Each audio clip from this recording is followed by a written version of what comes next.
I am standing in the Midway, a public park on the south side of Chicago that's about a mile long. On one end is Washington Park, on the other is Jackson Park. Today, the Midway runs through part of the University of Chicago campus. You can see the university's Career Advancement Building right over there, and right behind me is the school's Rockefeller Memorial Chapel. But in 1893, the Midway was home to several amusements at the World's Columbian Exposition, or Chicago World's Fair. Based on this souvenir map of the fair, now available through the Library of Congress, visitors to this area would have visited an ostrich farm, ridden in a tethered balloon, and climbed into the fair's massive Ferris wheel, which had 36 gondolas that held 60 people each. That's about 2,100 people at a time. If you take virtually any tour in Chicago, whether walking, bus, bike, or Segway, you will inevitably hear about two events. Number one, the Great Chicago Fire of 1871, and number two, Chicago's World Fair of 1893. In fact, these events are so significant to Chicago's history that 2 of the 4 stars on the city's flag are devoted to them. I'm Kelly with Chicago Movie Tours, and today we are turning our attention to the World's Fair that took place in Chicago in 1893. More specifically, we are looking at one photographer who stood right around this very spot and helped bring movies to life.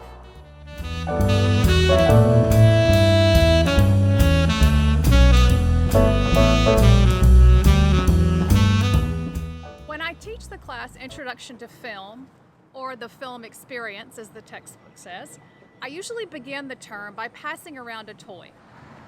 It's called a zoetrope, and it works like this. The zoetrope is a cylinder or drum, and around its top are small vertical cuts. Inside the lower part of the drum, you place a strip of paper that contains pictures in a sequence, one picture slightly different from the next. Then, you spin the toy and look through the slits at the top. And as your eyes are looking through the small openings, the pictures will appear to move. The zoetrope, then, is a toy that produces the illusion of movement. In 1866, toy maker Milton Bradley produced a zoetrope with replaceable picture strips just like that one. It was wildly successful with children. Here's an advertisement from a Boston newspaper in 1866 promoting Milton Bradley's zoetrope as novel, moral, entertaining, wonderful, and instructive. And if you're a fast shopper, you can still sometimes find original picture strips from that late 19th century toy on eBay. In the college and adult learning classroom, I used this toy to introduce a man named Eadweard Muybridge, someone very important to early cinema, Chicago, and apparently IKEA. More on that later. Eadweard Muybridge was born in England in 1830 and immigrated to the United States as a young man. He was a landscape photographer, but he also used his cameras to study how animals and humans move. Muybridge's photographic experiments in animal locomotion began in the 1870s when a man named Leland Stanford hired Muybridge to answer one burning question. When a horse runs, is it ever fully airborne? After a very busy life of developing the Transcontinental Railroad, serving as California's governor, and helping found Stanford University, Leland Stanford retired to the country and became a horse breeder. During this time, he wanted verification of what he had witnessed around his stables, but that no one could really prove. That horses do have all 4 feet in the air at some point of their gait. The new medium of photography, Stanford thought, would offer him a solid answer. Eadweard Muybridge's first efforts to answer Stanford's question were unsuccessful because his camera's shutter was not fast enough. The project was put on hold, but not necessarily because of the slow technology.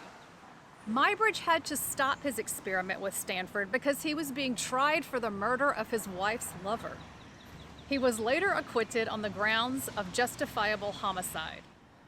When Muybridge returned to his and Leland Stanford's Horse in Motion project in 1877, he developed a way to take photographs with a faster shutter speed.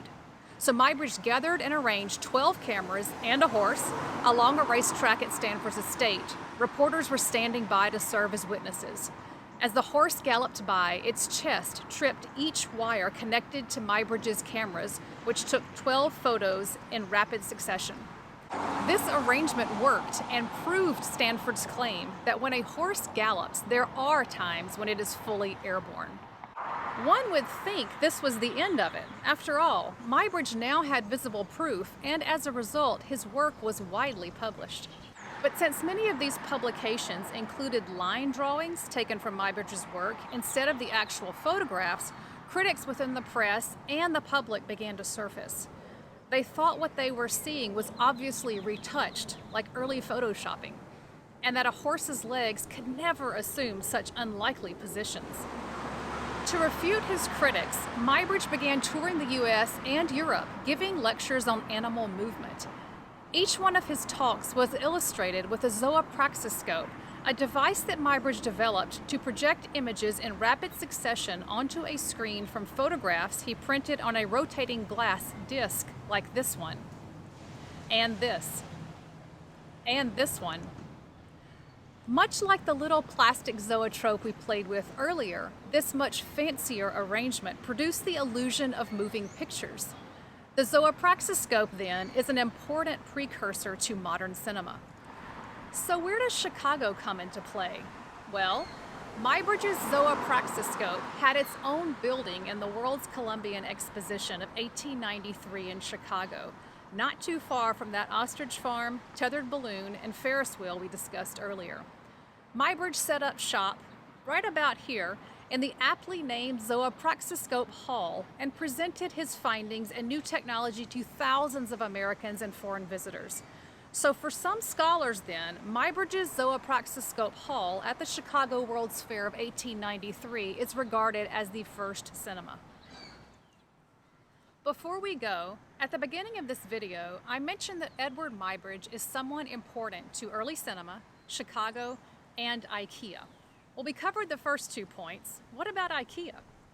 Well, hanging on a wall in my office is a print of Muybridge's horse photos that he put into motion with his zoopraxiscope. I bought that poster several years ago at IKEA for a couple of reasons.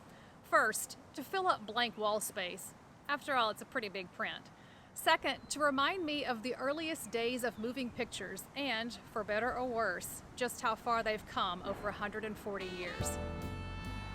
I'm Kelly with Chicago Movie Tours, and I hope to see you soon with another virtual walking tour.